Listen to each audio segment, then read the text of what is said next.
अक्सर हम जीवन में कड़ी मेहनत करते हैं, लेकिन फिर भी बरकत नहीं होती। कभी कर्ज पीछा नहीं छोड़ता, तो कभी बेवजह के खर्च मानसिक तनाव बढ़ा देते हैं।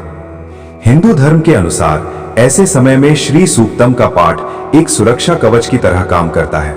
ये केवल कुछ मंत्रों का समूह नहीं, बल्कि मां लक्ष्मी का साक्षात आशीर्वाद है। ऋग्वेद से वर्णित श्री सूक्त का नियमित और श्रद्धापूर्वक पाठ माता लक्ष्मी की असीम कृपा लाता है, जिससे दरिद्रता दूर होती है और अपार धन संपत्ति, सुख, सौभाग्य व समृद्धि की प्राप्ति होती है। ये 16 ऋचाओं का दिव्य स्तोत्र कर्ज, मानसिक तनाव, भय और रोगों को नष्ट कर साधक को आरोग्य, ओज और दीर्घायु प्रदान करता है। नियमित पाठ से दरिद्रता का नाश होता है और घर में सुख समृद्धि बनी रहती है। पाठ कर्ज से मुक्ति दिलाने में अत्यंत प्रभावी माना गया है। दुर्भाग्य दूर होता है और सौभाग्य व सफलता के मार्ग खुलते हैं। ये एक रक्षात्मक कवच बनाता है, जिससे जीवन में कठिनाइयां कम होती हैं।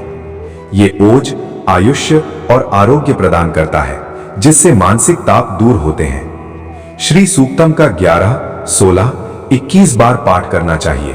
तो चलिए 11 बार इस पाठ का श्रवण कर लेते हैं। इससे पहले वीडियो को लाइक और चैनल को सब्सक्राइब कर दीजिए।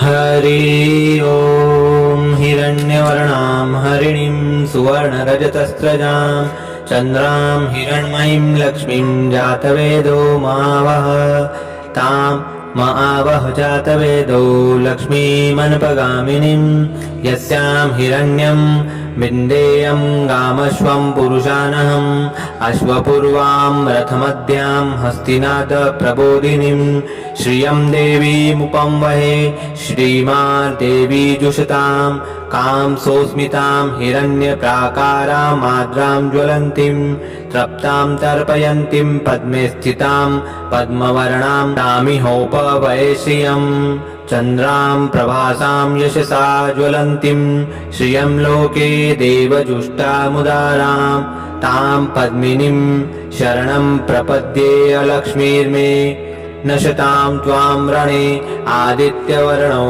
तपसोऽधिजातो वनस्पतिस्तव वृक्षोऽथ बिल्वः तस्य फलानि तपसानुदन्तु या अन्तरायाक्षबाह्याः लक्ष्मी उपेतु मां देवस्सकः कीर्तिश्च मणिना सह प्रादुर्भूतोऽस्मिन् राष्ट्रेऽस्मिन् कीर्तिं वृद्धिं ददातु मे शुक्तिपासामलां ज्येष्ठामलक्ष्मीं नाश्याम्यहम् अभूतिमसमृद्धिं च सर्वान् निर्गुणद् मे गृहात् गन्धद्वारां दुरादर्शां नित्यपुष्टां करीषिणीं ईश्वरीं सर्वभूतानां तामिहोपवये श्रियं मनसः काममाकुतिं वाचः सत्यमशीमहि पशूनां रूपमन्नस्य मयि श्रिय श्रयतां यशः कर्दमेन प्रजाभूता मयि सम्भव कर्दम श्रियं वासय मे कुले मातरं पद्ममालिनीम्